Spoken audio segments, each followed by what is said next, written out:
মহানগৰীৰ লালমাটিস্থ দক্ষিণ বৰহজাই মৈদাম দুৰ্গা মন্দিৰৰ যাত্ৰী নিবাস আৰু প্ৰেক্ষাগৃহৰ নিৰ্মাণৰ আজি শুভাৰম্ভ কৰে গুৱাহাটী পৌৰ নিগমৰ মেয়ৰ মৃগেন শৰণীয়াই। দক্ষিণ বৰহজাই মৈদাম দুৰ্গা মন্দিৰ ন্যাসৰ সাধাৰণ সম্পাদক তথা বিশিষ্ট লেখক হিৰেণ চহৰীয়াই আঁত ধৰা অনুষ্ঠানটোত স্থানীয় কাউন্সিলৰ অঞ্জনা বৰা, মন্দিৰ ন্যাসৰ মুখ্য উপদেষ্টা ডক্টৰ নৃপেন্দ্ৰনাথ শৰ্মা, সভাপতি অখিল চন্দ্ৰ গোস্বামী, উপসভাপতি নগেন্দ্ৰনাথ গোস্বামী, সমাজকৰ্মী পঙ্কজ কুমাৰ মেধিকে ধৰি ভালে সংখ্যক বিশিষ্ট ব্যক্তি উপস্থিত থাকে। দক্ষিণ বৰহজাই মৈদাম দুৰ্গা মন্দিৰৰ প্ৰেক্ষাগৃহ আৰু যাত্ৰী নিবাস নিৰ্মাণৰ বাবে সহায় কৰিবলৈ আগবাঢ়ি আহিছে ভালে সংখ্যক লোক। নিৰ্মাণ কাৰ্যৰ বাবে 2 লাখ টকাৰ সাহায্য আগবঢ়াইছে ডক্টৰ নৃপেন্দ্ৰনাথ শৰ্মাই। সেইদৰে 2 লাখ টকাৰ সুদবিহীন ঋণ প্ৰদান কৰিছে দীনেশ শৰ্মাই। কেইবাগৰাকীও সদাশয় ব্যক্তিয়ে নিৰ্মাণ কাৰ্যৰ বাবে 1 লাখ টকাকৈ সুদবিহীন ঋণ প্ৰদান কৰিছে মন্দিৰ ন্যাসক। 1 লাখ টকাকৈ সুদবিহীন ঋণ প্ৰদান কৰা ব্যক্তিসকল হ'ল অখিল শৰ্মা, অখিল চন্দ্ৰ গোস্বামী, নিৰঞ্জন কলিতা, হিৰেণ চহৰীয়া, মনোৰঞ্জন গোস্বামী, নগেন্দ্ৰনাথ গোস্বামী, ধনীৰাম বৈশ্য, প্ৰফুল্ল তালুকদাৰ, ডক্টৰ যোগেন মজুমদাৰ, গোপাল দাস, ধ্ৰুৱজ্যোতি দাস, মহিধৰ হালৈ, তাৰিণী কুমাৰ, অনিল কুমাৰ শৰ্মা, দীপক মালাকাৰ, গোলক ৰাজবংশী, গোলাপ বৰা, শশীধৰ ডেকা, ভৱানন্দ ভট্টাচাৰ্য, অসীম শইকীয়া, ডক্টৰ সৰ্বানন্দ বৰ্মন আৰু অনিল চন্দ্ৰ শৰ্মা।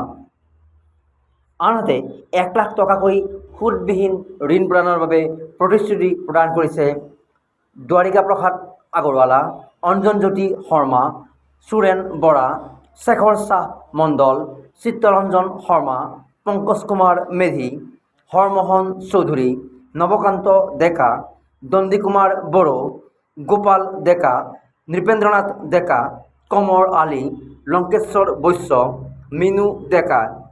আনহাতে 50,000 টকাকৈ সুদবিহীন ঋণ প্ৰদানৰ বাবে আগবাঢ়ি আহিছে মফিদুল ইছলাম, প্ৰশান্ত নাথ আৰু বিপ্লৱ কাশ্যপে। সুদবিহীন ঋণ প্ৰদানেৰে সহায়ৰ বাবে আগবাঢ়ি অহা সদাশয় ব্যক্তিসকলক ধন্যবাদ জ্ঞাপন কৰিছে মন্দিৰ ন্যাসৰ তৰফৰ পৰা। হয়, নিশ্চয়কৈ আজি দক্ষিণ বৰহজাই মৈদাম দুৰ্গা মন্দিৰৰ যি আমাৰ সভাঘৰ আছে, এই সভাঘৰ আজি শুভ আৰম্ভণি কৰিছে। তো নিশ্চয়কৈ খুব সুন্দৰ কাম, আৰু এই সভাঘৰ নিৰ্মাণ হোৱাৰ পিছতে এই মন্দিৰৰ পৰিসৰ বৃদ্ধি পাব আৰু এই মন্দিৰৰ বিভিন্ন ধৰণৰ আধ্যাত্মিক, ধৰ্মীয় লগতে সামাজিক কামৰ লগতো জড়িত হৈ আছে। তাতে যিসকল ব্যক্তিয়ে পৰিচালনা কৰিছে সকলোকে বয়োজ্যেষ্ঠ মানুহ, তেনে সুন্দৰভাৱে পৰিচালনা কৰিছে। আৰু এই মন্দিৰৰ পৰা বিভিন্ন ধৰণৰ কেঞ্চাৰ পেচেণ্টে হওক, পঢ়া শুনা কৰাৰ ক্ষেত্ৰতে হওক, বা বিভিন্ন ধৰণৰ ল'ৰা ছোৱালীক সহায় কৰাৰ ক্ষেত্ৰত হওক, দুখীয়া মানুহক সাহায্য কৰাৰ ক্ষেত্ৰতে হওক, এই মন্দিৰৰ ট্ৰাষ্টে সহায় সুযোগ কৰিছে। নিশ্চয়কৈ এনেধৰণৰ অনুষ্ঠান অসমত বিৰল বহুতো নাই।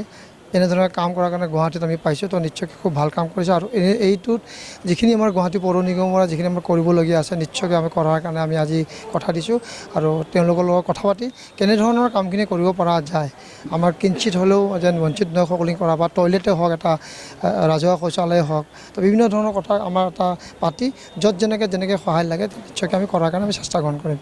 ইয়াৰে আজি প্ৰথম যিটো আমাৰ চাৰ্ট আছে, চাৰ্টৰ সেইখিনি ঢালাই হ'ব। তো সেইখিনিৰে আজি এই সভাগৃহৰ শুভ আৰম্ভ কৰিছে। হয়, মই কাউন্সিলাৰ হোৱাৰ পিছতে এই অনুষ্ঠানে মোক আদৰণি জনাইছে, আৰু সেই আদৰণি মতে মই সকলো তেখেতসকলৰ ৰাইজৰ লগত মই বৰ্তমানলৈকে আছোঁ। আৰু তেখেতসকলৰ যিখিনি কাম কাজ সঁচাকৈয়ে শলাগ ল'বলগীয়া। তেখেতসকলে অকল মন্দিৰৰ আধ্যাত্মিকতাই নহয়, তেখেতসকলে সমাজৰ কাৰণে বৃহৎ কাম কৰিছে। তাৰ কাৰণে তেখেতসকলক মই পুনৰবাৰ ধন্যবাদ জনাইছোঁ।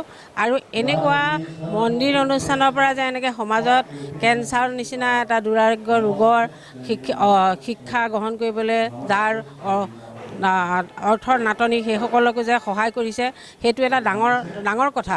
কাৰণ তেখেতসকলৰ যদি উৎসাহ বা আশা নাথাকে, ৰাইজৰ প্ৰতি যদি তেখেতসকলৰ যিখিনি কৰিবলগীয়া কাম বুলি যে ভাবিছে, নৈতিকতা ভাবিছে, সেইখিনি কথাৰ কাৰণে আমি পুনৰবাৰ ধন্যবাদ জনাইছোঁ। আৰু এই ৰাইজৰ কামখিনিৰ কাৰণে আমি কেনেভাৱে সহায় কৰিব পাৰোঁ সেইখিনি আমি মেয়ৰ ডাঙৰীয়াৰ লগত যোগাযোগ কৰি আমি কাম কৰি যাম, আৰু ৰাইজৰ লগত সদায় আছোঁ, ৰাইজৰ কাম কৰি যাম। এই আধাৰশিলাৰ দ্বাৰাই আচলতে মন্দিৰৰ আধাৰশিলা নহয়, যিবিলাক মানুহ ধৰ্মপ্ৰাণ ব্যক্তি সেই ধৰ্মপ্ৰাণ ব্যক্তিসকলৰ এই জীৱনৰ যিখিনি দুখ জ্বালা যন্ত্ৰণা সমস্যা থাকে সেই সমস্যাখিনি নাইকিয়া কৰি পৰজনমত আৰু এই জন্মৰ বাকী থকা বছৰকেইটাত তেওঁৰ জীৱনলৈ যাতে শান্তিৰ অমিয়া নিজৰা বৈ আহে সেই আধাৰশিলা হয় আৰু তাৰে প্ৰতিভূস্বৰূপে ৰাইজক দেখুৱাবৰ কাৰণে এই ধৰ্মানুষ্ঠানবিলাক কৰা হয়। আজি দিনটো আচলতে আমাৰ কাৰণে বৰ আনন্দৰ আৰু গৌৰৱৰ দিন। সেইকাৰণে যে আমি হাতত বিশেষ মূলধন নোহোৱাকৈ ৰাইজৰ আমাৰ কৰ্মীসকলৰ আমাৰ সহযোগীসকলৰ পৰা 1 লাখ টকাকৈ ঋণ লৈ আমি এই কামটো আগবাঢ়িছোঁ আৰু ৰাইজে যথেষ্ট সহায় আগবঢ়াইছে আৰু আশা কৰিছোঁ আমি এই ঋণ বিনা সুতৰ ঋণ লৈছোঁ, এই ঋণটো এবছৰ 2 বছৰৰ ভিতৰত আমি তেওঁলোকক ঘূৰাই দিবলৈ সক্ষম হ'ম। আজি আমাৰ দক্ষিণ বৰহজাই মৈদাম দুৰ্গা মন্দিৰৰ যিটো যাত্ৰী নিবাস আৰু প্ৰেক্ষাগৃহৰ যিটো শুভ উন্মোচন আধাৰশিলা স্থাপন, আধাৰশিলা ঠিক নহয়, এইটো ছাদ যিটো ঢালাই হ'ব, আধাৰশিলাটো আগতে হৈ গৈছে, গতিকে ছাদ ঢালাই যিটো হ'ব সেই তাৰ আজি শুভ উন্মোচন আমাৰ মৃগেন শৰণীয়াদেৱে আমাৰ গুৱাহাটী মিউনিচিপালিটিৰ মেয়ৰ মৃগেন শৰণীয়াদেৱে মানে উন্মোচন কৰিলে। আৰু এইটোত আমি ভাবিছোঁ আমাৰ ভৱিষ্যতে আমাৰ যিটো যাত্ৰী নিবাস আৰু প্ৰেক্ষাগৃহ হ'ব, প্ৰেক্ষাগৃহটোতো আমাৰ বিভিন্ন কামত মানে বিভিন্ন উৎসৱ পাৰ্বণত বা বিভিন্ন অনুষ্ঠান কৰাৰ কাৰণে এইটো ব্যৱহৃত হ'ব। ৰাইজৰ এইটো গোটেই বস্তুটো ৰাইজৰ এটা সহায় হ'ব। দ্বিতীয়তে আমাৰ যিটো যাত্ৰী নিবাস হ'ব, সেই যাত্ৰী নিবাসত কেইটা দূৰ দূৰণিৰ পৰা অহা কিছুমান ধৰ্মীয় হওক এনেকুৱা যাত্ৰীবিলাকে আহি ক'ৰবাত থাকা মিলাৰ অসুবিধা হ'লে আমাৰ ইয়াত থাকা মিলাৰ সুবিধা হ'ব। দ্বিতীয়তে আজিকালি মানে গোটেই গুৱাহাটীতে দেখা যায় নিজৰ ঘৰত বেছি আলহী হ'বলৈ আজিকালি কিছুমান দূৰৰ দূৰণিৰ পৰা আহি পেলাই গুৱাহাটীত বিয়া পাতে, কিন্তু মানুহবিলাক থাকিবলৈকে যায় মানে ক'ৰবাত হোটেল বুক কৰিব লগা হয়। সেইবিলাক কাৰণতো আমাৰ এই যাত্ৰী নিবাসটো এটা বিশেষ ধৰণৰ সহায় হ'ব বুলি মই আশা কৰিছোঁ। আজি আমাৰ এই অনুষ্ঠানটো প্ৰমাণ কৰিলে যে ৰাইজৰ সদিচ্ছা থাকিলে অসম্ভৱ বুলি একো কথা নাই। ৰাইজৰ সদিচ্ছাই আচল কথা। আৰু আপোনাৰ চবচে ডাঙৰ কথা হ'ল কি আমাৰ মাৰ্গদৰ্শক আমাৰ ডক্টৰ নৃপেন শৰ্মা, আমাৰ সন্মানীয় সভাপতি অখিল গোস্বামী আৰু বিশেষকৈ আমাৰ সন্মানীয় মোৰ দাদা সম্পাদক আমাৰ মন্দিৰ পৰিচয় ন্যাসৰ হীৰেণ চহৰীয়া, তেখেতসকলৰ ঐকান্তিক প্ৰচেষ্টাত তেখেতসকলৰ উৰ্বৰ মস্তিষ্কৰ প্ৰতিফলন ঘটি যি এই ৰূপ ল'লে আজি, এইটো মানিবলগীয়া কথা। অন্য কথা একো নাই, মেইন কথা হ'ল সদিচ্ছা। সদিচ্ছা যদি থাকে, সততা থাকে, তেতিয়াহ'লে কৰিব নোৱাৰা কাম একো নাই। আমাৰ সম্বল হ'ল সততা। আমাৰ ইয়াত যিকেইজন মানুহ আহে মন্দিৰত, যিকেইজন মানুহ আহে প্ৰত্যেকজন মানুহে মন্দিৰত সোমায়ে নিজৰ মনত নিজে একোটা পণ লয় যে আমাৰ হাতৰ পৰা 5 টকা যাওক, কিন্তু মন্দিৰৰ পৰা যাতে 5 পইচাও আমাৰ পকেটত নোসোমায়। আমাৰ প্ৰত্যেকজন মানুহৰে সেই সততাটো আছে। এই যাত্ৰী নিবাসটোত আমাৰ চৰকাৰৰ পৰা কিবা অনুদান আছে এনেকুৱা নহয়, চৰকাৰৰ অনুদান এতিয়ালৈকে 1 পইচাৰো নাই, কিন্তু আমাৰ ৰাইজৰ অনুদানেৰে, ৰাইজৰ সহায়ৰ দ্বাৰাই এইটো আৰম্ভ হৈছে। এতিয়া আমাৰ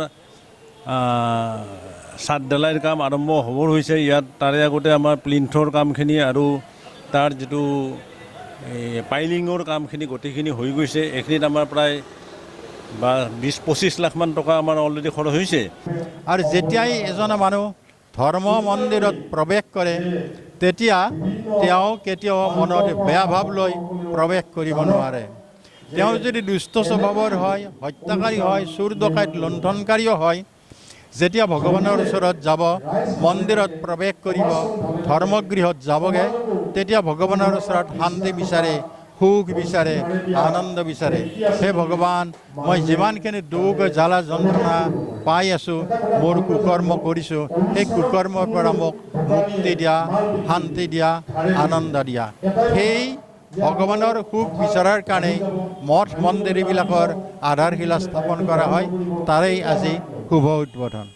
আমাৰ এই কামটো আৰম্ভ কৰোঁতে আজি আমাৰ সম্পাদক মহোদয়ে আমাৰ আজি মিটিঙত উল্লেখ কৰিছে যে 52 লাখ টকাৰ প্ৰথম বাজেটখন দেখি কেনেকুৱা মানুহবোৰে মানে আমাক মানে একেবাৰে নিৰাশ কৰাৰ কাৰণে চেষ্টা চলাইছিল। কিন্তু আমি কেইজনমানে দেখিলোঁ যে নহয়, আমি আৰম্ভ কৰোঁচোন, কিবা এটা কাম আৰম্ভ নকৰিলে তাৰ আচলতে শেষ নাই। সততাৰে আগবাঢ়িলে নিশ্চয় আমাৰ কাম হ'ব কিবা অলপ, আৰু যিকোনো কাম আৰম্ভ কৰিলেহে তাৰ শেষ হ'ব। আৰম্ভ নকৰাকৈ যদি আমি চবে বহি থাকোঁ যে আমাক ইমান 52 লাখ টকা লাগিব, গতিকে আমি মন্দিৰ আৰম্ভ নকৰোঁ, তেতিয়া নিশ্চয় মন্দিৰটো হৈ নুঠিলহেঁতেন। কিন্তু আমাৰ সেইখিনি সাহস কৰিলোঁ, আৰু আমাৰ অন্তৰত এটা ভাৱ আছিল যে আমাক ৰাইজে নিশ্চয় সহযোগ কৰিব।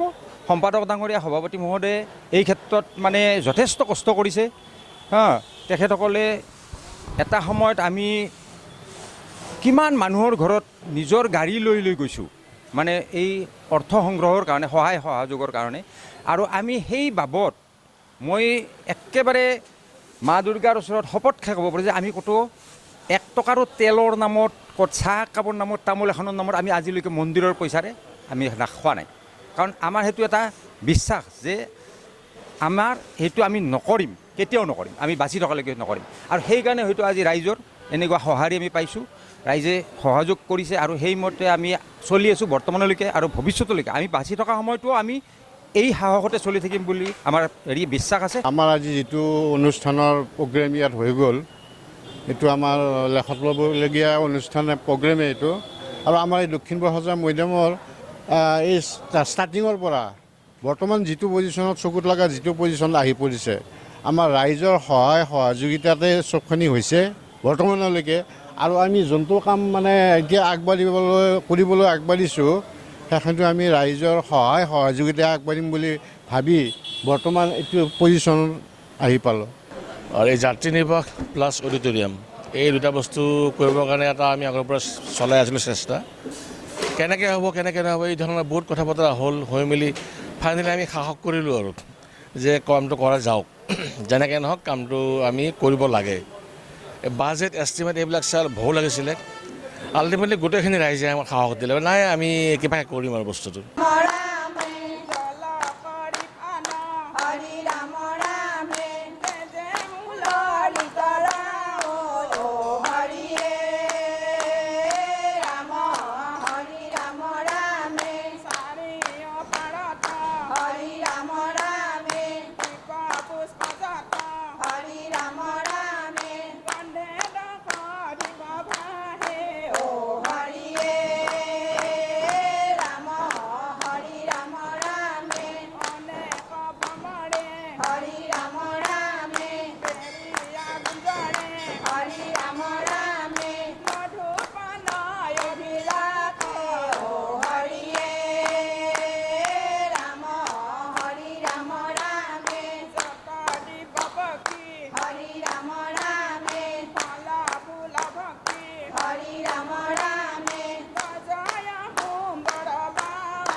আমি আপোনালোকক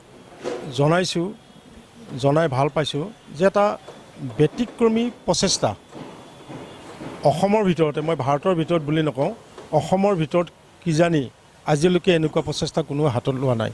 প্ৰায় 55 লাখ প্লাছ 10 লাখ হ'লে আপোনাৰ 75 লাখ টকাৰ ধাৰত থাকি কোনো কিজানি এনেকুৱা আপোনাৰ নিৰ্মাণ কাৰ্য কৰা নাই। বিশেষকৈ ৰাজহুৱা নিৰ্মাণ কাৰ্য নিশ্চয় কোনোৱে কৰা নাই। গতিকে যিসকল ব্যক্তিয়ে আমাৰ এই মহান প্ৰচেষ্টাত সহায় সহযোগ আগবঢ়ালে তেখেতসকলক ভৱিষ্যতৰ কাৰণে ভালদৰে ৰাখিবৰ কাৰণে মই আচলতে বক্তব্যটো ৰাখিব বিচাৰিছোঁ, যাতে হেৰাই নাযায়। কাৰণ কালৰ গৰ্ভত যদি কেতিয়াবা এইবিলাক হেৰাই যায়, বা মই সভাখনত কৈছোঁ, যদিও ধেমেলীয়াৰত কৈছোঁ, মই যদি আজি ৰাতিয়ে মৰি থাকোঁ তেতিয়াহ'লে এইসকলক পইচাৰ কোনে দিব? গতিকে আমাৰ সমাজখনে দিব। আমাৰ সমাজখন ভাল, এই কথাখিনি মই মোৰ আগৰ বক্তব্যটো কৈছোঁ। গতিকে তেখেতসকলৰ নামকেইটা মই ঘোষণা কৰি ধন্যবাদ। ব্যক্তিসকলে ইয়াত আপোনালোকক মানে সুদবিহীন ঋণ দিছে। এইসকলে আমাক ঋণ দিছে, কিন্তু সুদ নলয়, আৰু পইচাটো আমি 6 মাহ 5 মাহ এবছৰ 2 বছৰৰ ভিতৰত আমি আপোনাৰ ঋণ শেষ কৰিম। আৰু মই ৰাইজৰ ওচৰত ঘোষণা কৰিছোঁ, শেষৰ পইচাখিনি, শেষৰ 1 লাখটো মই ল'ম, মোৰ পৰিয়ালে ল'ব। এতিয়া আমাৰ ডক্টৰ নৃপেন্দ্ৰনাথ শৰ্মাদেৱে 2 লাখ টকা আমাৰ ডোনেশ্যন দিছিল। আমি আচলতে ডোনেশ্যন বিচৰা নাছিলোঁ। তেখেতে ক'লে যে মই ডোনেশ্যন দিম, মই ঋণ হিচাপে নিদিওঁ। মা দুৰ্গাই মোক এইখিনি দিবৰ কাৰণে শক্তি দিছে, তেখেতক ধন্যবাদ জনাইছোঁ। এইখিনিতে তেখেতক আৰু এটা কথা ধন্যবাদ জনাব লাগিব। আমি যেতিয়াই আমাৰ নিৰ্মাণ কাৰ্য আগতে স্থবিৰ হৈ গৈছিল, তেতিয়া তেখেতে 50,000 1 লাখ টকা দি বহুতবাৰ আমাক আগবঢ়াত সহায় কৰিছে। আৰু সুদূৰ জয়পুৰৰ পৰা মা দুৰ্গাৰ মাৰ্বলৰ গোটেই টীমটো, মা দুৰ্গা, গণেশ, কাৰ্তিক, লক্ষী সৰস্বতী, গোটেই টীমটো জয়পুৰৰ পৰা আনিবৰ ক্ষেত্ৰত তেওঁ কোনো ধৰণৰ যাতায়াতৰ পইচা লোৱা নাই, তেখেতে আমাক আনি দিছে। এইখিনি ধন্যবাদ দিব লাগিব। গতিকে এতিয়া আমাক যিসকলে 1 লাখ টকাকৈ দিলে, সুদবিহীন ধাৰ, অখিল শৰ্মা, অখিল চন্দ্ৰ গোস্বামী, নিৰঞ্জন কলিতা, হীৰেণ চহৰীয়া, দীনেশ শৰ্মা, এখেতে 2 লাখ টকা দিছে। মনোৰঞ্জন গোস্বামী, নগেন্দ্ৰনাথ গোস্বামী, ধনীৰাম বৈশ্য, প্ৰফুল্ল তালুকদাৰ, ডক্টৰ যোগেন মজুমদাৰ, গোপাল দাস, ধ্ৰুৱজ্যোতি দাস, মহিধৰ হালৈ, তাৰিণী কুমাৰ, অনিল কুমাৰ শৰ্মা গোসাইবাৰী, দীপক মালাকাৰ, গোলোক ৰাজবংশী, গোলাপ বৰা, শশীধৰ ডেকা, ভৱানন্দ ভট্টাচাৰ্য, অসীম শইকীয়া, ডক্টৰ সৰ্বানন্দ বৰ্মন, অনিল চন্দ্ৰ শৰ্মা, সৰ্বোদয় নগৰ। আৰু যিসকলে আগবঢ়াব, আমি তেখেতসকলৰ পৰা পইচাটো লোৱা নাই, আৰু যেতিয়াই খোজোঁ তেতিয়াই দিব। কনক চন্দ্ৰ শৰ্মা, মুখ্য পুৰোহিত, ৰমেন তালুকদাৰ, বিষ্ণুৰাম চলিয়া, এখেতৰ ঘৰ দৰং মঙলদৈত, দুৱাৰিকা প্ৰসাদ আগৰৱালা, অঞ্জন জ্যোতি শৰ্মা, অদিতি ফাৰ্নিচিং, সুৰেণ বড়ো, এখেতৰ ঘৰ ডিমাকুচি ওদালগুৰিত, শেখৰ চাহা মণ্ডল, এখেতৰ ঘৰ টংলাত ওদালগুৰিত, চিত্ৰৰঞ্জন শৰ্মা, পংকজ কুমাৰ মেধি, হৰমোহন চৌধুৰী, এখেতৰ ঘৰ দৰং টেঙাবাৰীত, নৱকান্ত ডেকা, এখেতৰ ঘৰ দৰং মঙলদৈত, দণ্ডী কুমাৰ বড়ো, এখেতৰ দৰঙৰ কলাইগাঁৱত ঘৰ, গোপাল ডেকা, নৃপেন্দ্ৰনাথ ডেকা, কমৰ আলী, লংকেশ্বৰ বৈশ্য আৰু মিনু ডেকা, এখেতসকলে আমাক 1 লাখ টকা দিব। মিনু ডেকা হৈছে কৰ্মশ্ৰী হিতেশ্বৰ শইকীয়া মহাবিদ্যালয়ৰ প্ৰবক্তা, ইংৰাজী বিভাগৰ প্ৰবক্তা ডক্টৰ অনুপ ডেকাৰ মাতৃ। আৰু 50,000কৈ আমি লোৱা কথা নাছিল, কিন্তু কেইজনমান সতীৰ্থই ক'লে যে আমি 50,000 টকাকৈ দিব পাৰিম, ল'লে ভাল আছিলে। তেতিয়া আমি তেখেতসকলৰ সদিচ্ছাক সন্মান জনাই 50,000 টকাকৈ গ্ৰহণ কৰিম বুলি ঠিক কৰিছোঁ। মফিদুল ইছলাম, প্ৰশান্ত নাথ, বিপ্লৱ কাশ্যপ, সকলো দাতালৈ মানে ঋণ দিয়া ব্যক্তিসকললৈ ধন্যবাদ জ্ঞাপন কৰিছোঁ। এইখিনিতে এটা কথা ক'বই লাগিব যে আমাৰ দুৰ্গা মন্দিৰৰ এটা আপোনাৰ নাম পাৰ্টি আছে, নাগাৰা নাম। তেখেতসকলে আমাৰ সতীৰ্থসকলৰ ঘৰতেই কেতিয়াবা জন্মদিনত, কেতিয়াবা সত্যনাৰায়ণ পূজাত নাম গায়, 500 টকা 1000 টকা পায়। তেখেতসকলৰ জমা 25,000 টকা তেখেতসকলে আজি ইয়াত আমাক দান দিছে। তাৰ বাবে নাগাৰা নামৰ দলটোক ধন্যবাদ জ্ঞাপন। এইটো ঋণ নহয়, এইটো দান। আমাৰ 2খন ছাদৰ ভিতৰত আপোনাৰ 1,20,00,000 টকা হ'ব। গতিকে প্ৰথম ভূমি মহলাৰ ছাদখন আমি ঢালিলোঁ, ছেকেণ্ড ছাদখনো আমি লগে লগে আৰম্ভ কৰিম। তাৰপিছত লাহে লাহে কামখিনি কৰি গৈ থাকিম। মা দুৰ্গাৰ আশীৰ্বাদত আমি গোটেই কাম সম্পূৰ্ণ কৰিব পাৰিম বুলি ভাবিছোঁ।